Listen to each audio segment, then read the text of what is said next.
नमस्कार प्यारे मित्रों, मैं आपका अमृतेश आपके अपने YouTube चैनल अमृत एकेडमी में हार्दिक स्वागत करता हूं।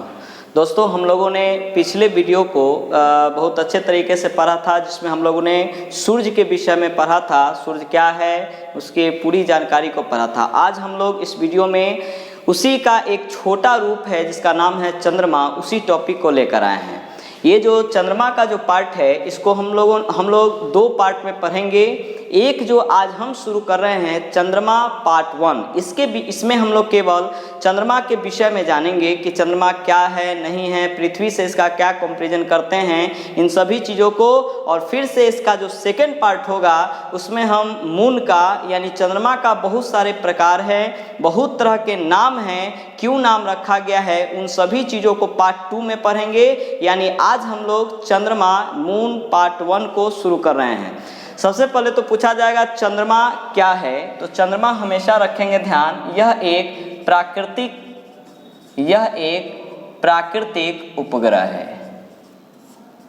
तो आपका एक क्वेश्चन तो यहाँ क्लियर हो गया कि यह क्या है, तो एक प्राकृतिक उपग्रह है, क्योंकि उपग्रह उसको कहते हैं जो ग्रहों का चक्कर लगाते हैं। और उपग्रह भी दो तरह के होते हैं, यानी उपग्रह दो तरह के होते हैं, एक होते हैं प्राकृतिक और दूसरे होते हैं कृत्रिम।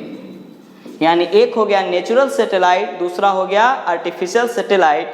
और प्राकृतिक उपग्रह उसे कहते हैं जिसको किसी ने बनाया नहीं है, वह सिर्फ वैज्ञानिकों के द्वारा या किसी व्यक्ति के द्वारा खोजा गया है। लेकिन कृत्रिम यानी आर्टिफिशियल उसको कहते हैं जो मानव निर्मित हो, यानी आदमी के द्वारा बनाया गया हो। तो चंद्रमा इस तरह का उपग्रह है, तो यह है प्राकृतिक उपग्रह, यानी इसकी खोज हुई है। और यह प्राकृतिक उपग्रह है, तो किसका प्राकृतिक उपग्रह है, तो पृथ्वी का प्राकृतिक उपग्रह है। एकमात्र पृथ्वी का उपग्रह के रूप में चंद्रमा जाना जाता है। दूसरा, इसी चंद्रमा को हम लोग फॉसिल प्लैनेट यानी जीवाश्म ग्रह भी कहते हैं। इसी को हम लोग जीवाश्म ग्रह यानी फॉसिल प्लैनेट के नाम से जानते हैं। तो आपसे पूछा जाए जीवाश्म ग्रह किसको कहते हैं, तो कंफ्यूज मत होइएगा, यह है उपग्रह, नाम पूछा जाता है ग्रह करके, यानी जीवाश्म ग्रह इसे कहते हैं। क्यों? क्योंकि एकमात्र ऐसा उपग्रह है यह चंद्रमा जिस पर मानव जीवन संभव माना गया है, क्योंकि यहाँ जल की उपस्थिति का भी पता हम लोग लगा चुके हैं। यानी क्वेश्चन है जीवाश्म ग्रह के नाम से कौन जाने जाते हैं, तो चंद्रमा को आप लोग याद रखेंगे। दूसरा, टोटल जो उपग्रह है सौरमंडल में, टोटल उपग्रहों की संख्या अब यानी 2020 तक 205 हो गया है। इस 205 में से एकमात्र चंद्रमा ही एक ऐसा उपग्रह है जिस पर जीवन संभव है, आदमी वहां रह सकता है, आदमी वहां पहुंच भी चुका है। नहीं तो इसे आप रखेंगे ध्यान। अब है हम लोग से जो चंद्रमा की दूरी है वो कितनी है, व्यास क्या है, उन सभी चीज़ों को पढ़ते हैं। तो चंद्रमा का जो व्यास है, डायमीटर ऑफ मून, वो है 3480 किलोमीटर। चंद्रमा और पृथ्वी के बीच की दूरी यानी distance between earth and moon अगर पूछा जाए तो 3,84,365 किलोमीटर है। इसी को 3,84,400 किलोमीटर अप्रॉक्स में ऑप्शन में देता है, आप इसे ध्यान में रखेंगे।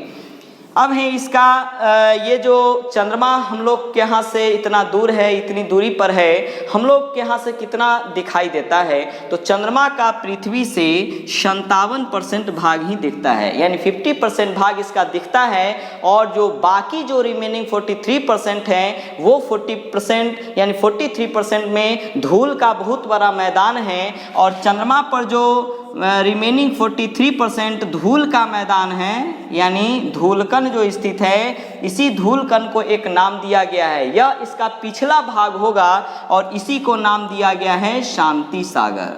शांति सागर, तो इससे आपसे क्वेश्चन पूछा जाएगा सीधे डायरेक्टली, शांति सागर कहाँ है, तो आप रखेंगे ध्यान चंद्रमा पर है। शांति सागर क्या है, तो यह धूलकण का बहुत बड़ा मैदान है। और यह धूलकण का जो मैदान है शांति सागर, यह चंद्रमा के पिछले भाग पर स्थित है, जो पृथ्वी से दिखाई नहीं देता है। और पृथ्वी से कितना भाग दिखता है चंद्रमा का, तो 57% दिखता है। और यह जो पिछला भाग जो शांति सागर बोले हैं, यह चंद्रमा चंद्रमा का दक्षिणी ध्रुव है, यानी यह साउथ पोल पर स्थित है जो चंद्रमा का भाग होगा। और इसी चंद्रमा को, ये शांति सागर को इंग्लिश में जो पूछा जाता है, मैक्सिमम बार पूछा गया है सी ऑफ ट्रैंक्विलिटी। यानी आपसे पूछा जाए शांति सागर कहाँ है, तो चंद्रमा पर है। क्या है, तो धूल कण का मैदान है, या इसी को पूछा जाएगा इस तरह कैसे, सी ऑफ ट्रैंक्विलिटी कहाँ है, तो वो भी चंद्रमा पर है और इसी शांति सागर का इंग्लिश नाम होगा वो। अगला क्वेश्चन है, यह चंद्रमा जो हम लोग पढ़ रहे हैं, चंद्रमा का कोई अपना प्रकाश नहीं होता है, केवल तारों का अपना प्रकाश है। ग्रह, उपग्रह, इन सभी में किसी का अपना प्रकाश नहीं होता है। तो क्वेश्चन है कि चंद्रमा का आखिर में अपना प्रकाश नहीं है, फिर यह चंद्रमा से कैसे प्रकाश आता है। तो वही चंद्रमा जो है, जैसे यहाँ चंद्रमा हो गया, मून, और यहाँ पर मान लिया जाए सूर्य यानी सन हो गया, और यहाँ मान लिया जाए पृथ्वी है। यही सूर्य से टकराते हुए रिफ्लेक्ट करके पृथ्वी के निकट पहुँचता है। यानी चंद्रमा का अपना प्रकाश नहीं है और सूर्य से इसको प्रकाश की प्राप्ति होती है, और इसी सूर्य से टकराकर और डायरेक्टली चंद्रमा से पृथ्वी तक पहुँचने में जो समय लगता है प्रकाश को, वो समय होगा 1.3 सेकेंड। और इसे भी हमेशा रखेंगे ध्यान, ऑप्शन में देता है 1.3 मिनट, 1.3 सेकेंड, इस तरीके से ऑप्शन में, तो कंफ्यूज मत होइएगा। 2 सेकेंड से भी कम लगता है चंद्रमा से पृथ्वी तक प्रकाश को पहुंचने में। तो यहाँ आप कंफ्यूजन दूर कर लें, चंद्रमा का कोई अपना प्रकाश नहीं है, चंद्रमा को सूर्य से प्रकाश की प्राप्ति होती है, और चंद्रमा से प्रकाश को पृथ्वी तक पहुंचने में कुल 1.3 सेकेंड समय लगता है। चंद्रमा का प्रकाश नहीं, चंद्रमा से प्रकाश रखेंगे ध्यान में, नहीं। अब है ये जो चंद्रमा हम लोग पढ़ रहे हैं, चंद्रमा पर जब हम लोगों के द्वारा जो आदमी भेजे गए थे, वो सबसे पहला आदमी यानी मैन, यानी विश्व का पहला ऐसा व्यक्ति था जिसका नाम था Neil Armstrong. Neil Armstrong America के व्यक्ति हैं, यूएसए के हैं, और ये दुनिया के पहले ऐसे व्यक्ति हैं जो चंद्रमा पर गए थे। और ये हैं कहाँ के, यूएसए के। और ये गए कब थे, तो रखेंगे ध्यान 20 जुलाई 1969 को। और ये जो गए थे उन किस यान से, नाम है उसका अपोलो 11। यहाँ अब क्वेश्चन पूछा जाएगा, चंद्रमा पर जाने वाला पहला व्यक्ति कौन है, तो नील आर्मस्ट्रॉन्ग। कहाँ का आदमी है, तो है अमेरिका का। और कब गया था, तो 20 जुलाई 1969 को। और चंद्रमा पर ये जो गए थे किस यान से, अपोलो 11 नाम के यान से। और इस अपोलो 11 यान से गए थे। इससे भी एक क्वेश्चन पूछा जाता है कि मानव सहित चंद्रमा पर भेजा जाने वाला पहला यान कौन था, तो वो हो जाएगा अपोलो 11। अब ये अमेरिका के जो व्यक्ति हैं नील आर्मस्ट्रॉन्ग, इनके साथ एक और व्यक्ति गए थे। ऐसे पहले व्यक्ति तो यही हैं जिन्होंने अपना कदम रखा था, और इनके साथ एक और व्यक्ति थे, उनका नाम था एडविन एड्रिन। ये जो हैं ये भी अमेरिका के और इसी नील आर्मस्ट्रॉन्ग के साथ गए थे। तो कभी भी पूछा जाए चंद्रमा पर इनमें से कौन सा व्यक्ति था जो सबसे पहले गया, ऑप्शन में नील आर्मस्ट्रॉन्ग के साथ साथ अगर एड्रिन भी दें तो आप रखेंगे ध्यान, दोनों आंसर रखेंगे ध्यान। लेकिन अगर पूछा जाए चंद्रमा पर कदम रखने वाला पहला व्यक्ति कौन है, तो नील आर्मस्ट्रॉन्ग। चंद्रमा पर जाने वाला पहला व्यक्ति कौन है, फिर भी नील आर्मस्ट्रॉन्ग रखेंगे। लेकिन कभी कभी हम लोग हंसी मजाक में इसको ले लेते हैं और पूछते हैं कि पहला कदम नील आर्मस्ट्रॉन्ग रखा है तो दूसरा कदम कौन रखा था। तो पहला कदम ई रखे होंगे तो दूसरा कदम ही नीचे नहीं रखे थे, दूसरा कदम रखने के बाद ही गया होगा। इस चीज़ को ध्यान रखेंगे, ये केवल हंसी मजाक के क्वेश्चन हैं। अब है मेन क्वेश्चन, जब यह व्यक्ति गए थे चंद्रमा पर तो कहाँ गए थे, तो चंद्रमा का दक्षिणी और उत्तरी दो ध्रुव है। इसी दक्षिणी ध्रुव पर सबसे पहले ये पहुँचे थे, यानी दक्षिणी ध्रुव पर इन्होंने अपना पहला कदम रखा था और इन्होंने देखा कि वहाँ पर टाइटेनियम की सबसे बड़ी चट्टान स्थित है, जिसमें बहुत तरह के खनिज भी विद्यमान हैं। और टाइटेनियम की सबसे बड़ी जो चट्टान है वो चंद्रमा पर ही है, और चंद्रमा के किस भाग पर है, तो दक्षिणी ध्रुव पर है। सब इन्हीं के द्वारा जानकारी दी गई है।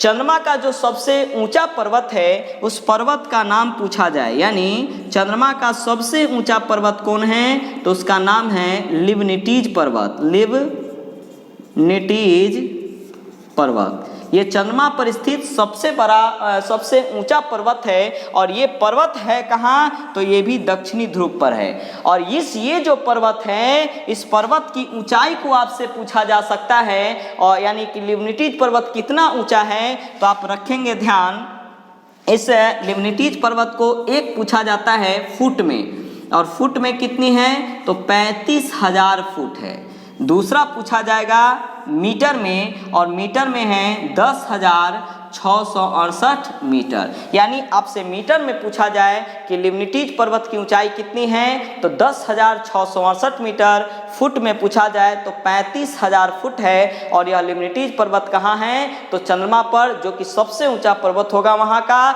और चंद्रमा के किस भाग पर है, तो वो हो जाएगा दक्षिणी ध्रुव पर। इन सभी डाटा को आप एक जगह एकत्रित करके और बार बार इसे पढ़ेंगे। चंद्रमा का ऐसे इसी चंद्रमा का 2-3 नाम है, इस नाम को हम अगली वीडियो में इसको अच्छी तरीके से पढ़ेंगे, लेकिन तत्काल जो मैक्सिमम जो इसका कॉन्सेप्ट है उसको हम दे रहे हैं। एक है कि जैसे चंद्रमा एक उपग्रह है, हम फर्स्ट टाइम बताए हैं चंद्रमा उपग्रह है, यानी किसी न किसी ग्रह का यह चक्कर लगाता होगा। और किसका, तो पृथ्वी का चक्कर लगाता है। और पृथ्वी का यह एक चक्कर लगभग 27 दिन और 8 घंटे में पूरी करता है। तो ये भी क्वेश्चन आपसे पूछा जा सकता है कि चंद्रमा पृथ्वी का एक चक्कर कितने समय में पूरी करता है, तो वो होगा 27 दिन 8 घंटे में। तो इन सभी डाटा को आप लोग एक जगह याद करके बार बार देखें। हम बहुत जल्द पार्ट 2 मून यानी चंद्रमा पार्ट 2 को ला रहे हैं, और उसमें हम बहुत सारे चीज़ को, super moon, blue moon, blood blue moon, या जो भी इससे रिलेटेड डाटा होगा सभी को हम प्रस्तुत करेंगे। और इसी वीडियो का वो सेकेंड पार्ट होगा। तब तक आप इसे देखें और मैक्सिमम लोग के बीच इसे शेयर करें, लाइक करें और सब्सक्राइब करें। तब तक के लिए आप लोगों को धन्यवाद।